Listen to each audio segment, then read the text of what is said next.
let us share some of that wisdom. Okay, so because you guys got okay, my reign came after Joe. I always follow Joe Knight. So you came after Joe. After that, after the great. Joe was the worshipful master, and when he got out, I was in. Okay. Okay, when Joe was grandmaster, I was the secretary.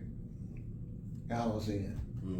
Okay, now basically in masonry, see, secretary really ain't in line for that job. Yeah, because they know everything. Secretary and treasurer should be the oldest people you got, and because they ain't never going nowhere.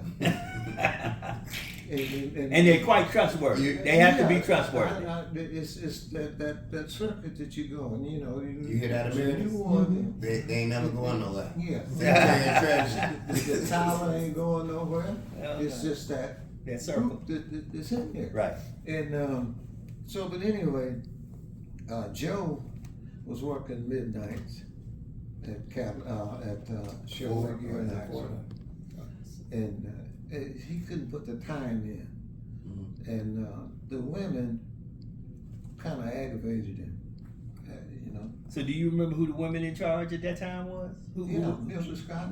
Okay. See, because when they got elected, they sit there. See, JC didn't put nobody else in. He died. Okay. Sister Scott died, and then they put a sister in. And then after the sister, they put the daughter in. Now, I know you know her. Baseball.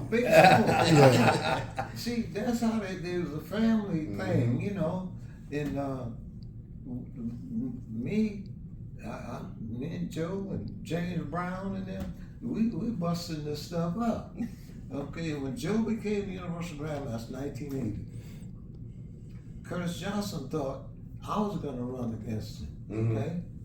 And I was running for state rep at that time, so I couldn't go.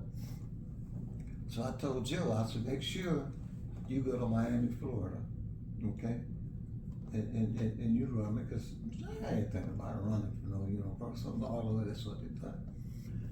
We had elections on a Friday, that's when they always had. 1980, they had it on a Wednesday because I wasn't getting there until Thursday. So they was gonna make sure that Alex. That you get it right. Politics continue. then when I get there, this Joe Knight beat Johnson out because they didn't think they thought I was the one that was gonna be able to beat him out, not Joe. But see, Joe won, and then everybody fussing with me. If you'd have been here, you'd have been the Universal Grandmaster. Now I said, if you'd have had election before I got here, Joe Knight would have still been here. Because I enjoyed being the secretary. Secretary moved the organization, you know. And so anyway, after Joe came from work, we had a session, and Johnson came in town. And they started arguing about something. And Joe woke up and said, "Oh, yeah, out of here." right there on Finkel. Was that at the Grand Lodge building? You said Finkel, so I'm assuming that. Joe, I said, man, you don't even know what's going on.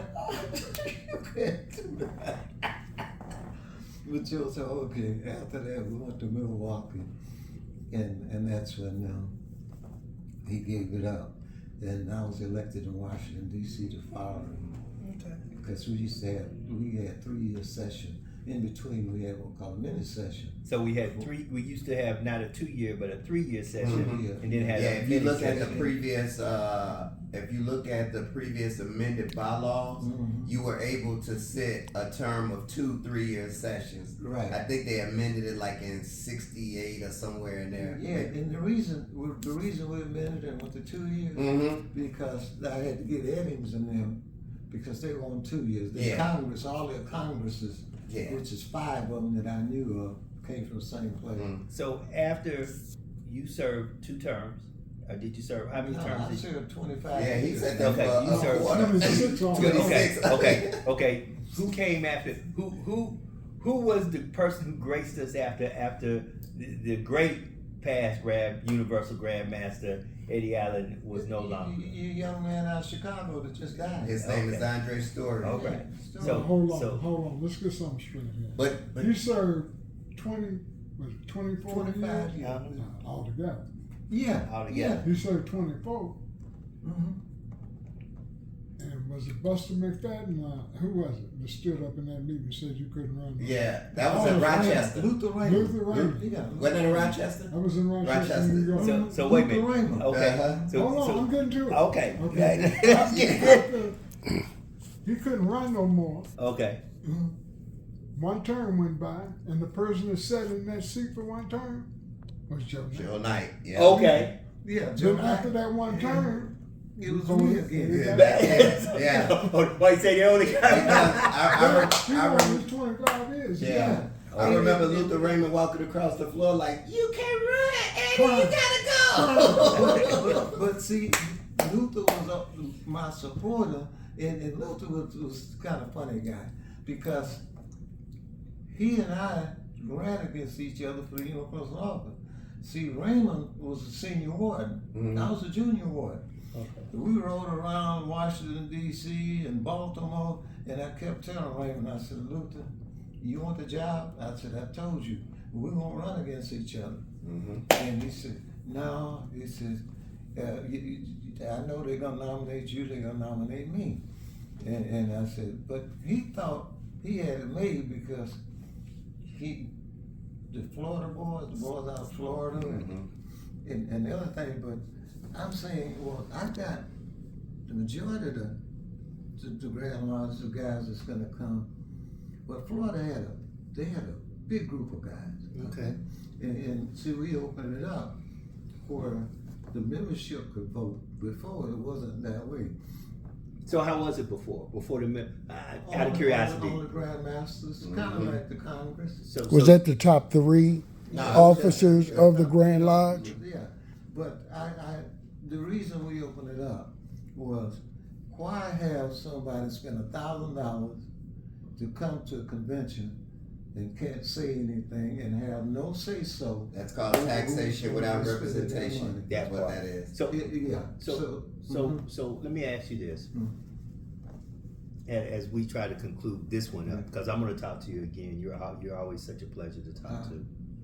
If you could impart any wisdom on us right now to move forward into the future, coming from all these illustrious years of being in this order, and what would you say to the future of the Universal? What do you think we need to be doing? The future of the Universal need to go back and do some of the stuff that's in the minutes. You need a charity department, okay? And you need to invest. And I don't tell people to get on Wall Street. Mm. The best investment you can have right now is property, okay? Get a house. Fix it up. Rent it out and bring in money for Universal. Yeah, because number one is, see, Universal has headquarters all the time. Now, right now, we don't have one. So, and the reason we did this was, again, Joe Knight came up with the idea that we buy the building from the white guys that I work with, and we bought it. Before we bought the building, we was worth $15,000 in the Grand Lodge. But then after we bought it, we were up to $400,000. And like I told them when I was speaking in Detroit. then I said, yeah, Joe Knight brought us over here. And guess what else he brought us? The internal revenue. IRS. How were y'all got all this money so fast? But guess what? I was a secretary when I fixed the papers to get the loan from the bank. Right. And I had my stuff together. And I said, I was so glad that I was a secretary when the auditor came from Internal Revenue. And I came down there and I told him boss work. I said, I'll be out for a couple of days because I got an audit. So anyway, we sit down there and the guy was saying, well, show me this, show me that. One at a time, not telling me, just bring all your stuff from upstairs. He had me running up down the stairs. Last thing he did, he said, now, show me some minutes of a meeting that you had. All right? Okay, good. I got it. Then later he said, show me some mail that this organization received outside of the members. I had that too. So see, I'm in politics like crazy. I had stuff from the governor and everybody else brought it down. So he told me, he said, when he got through, he said, I want to show you something on your papers that you sent in. He said, the way you got it, he said, you made a mistake. You started on the front page and you kept going. And at the end of the page, it's going to show like you got something and you're hiding something. He said, now, on line 17, if you want to try to hide something, put it on line 17. Ain't nobody going to look at it. He said, but what you do is, when you fill out the first page, go to your back page and work back. Got from the Internal Revenue chief auditor. Auditor. Great. And then he told me, he said, you know, I thought I was gonna have this, so he said, but nah. We were good. We were good. You're good. So- And he said, what I gotta do is have 7 check stubs over 7-8 years, period, that I couldn't find. Now I had the checkbook part, you know, in the checkbook, Right. but I didn't have the The council stuff, check. right, Yeah. And he said, well, I gotta write you up because you 501c3. Okay. Gotta write you up for that. And they'll write it up, and I'm gonna find some more papers and give them to you, and they'll show you Yes, sir. where Mount Olive, you know, the Internal Revenue, so you still 501c3, but you know, make sure your paperwork. Man, we appreciate you taking this time And out, then- past Grandmaster Emeritus, and we will continue this Then we'll talk conversation. some more about becoming personal. Yes, sir. Yes, sir. Thank you. Yeah. Thank you Thank you. both.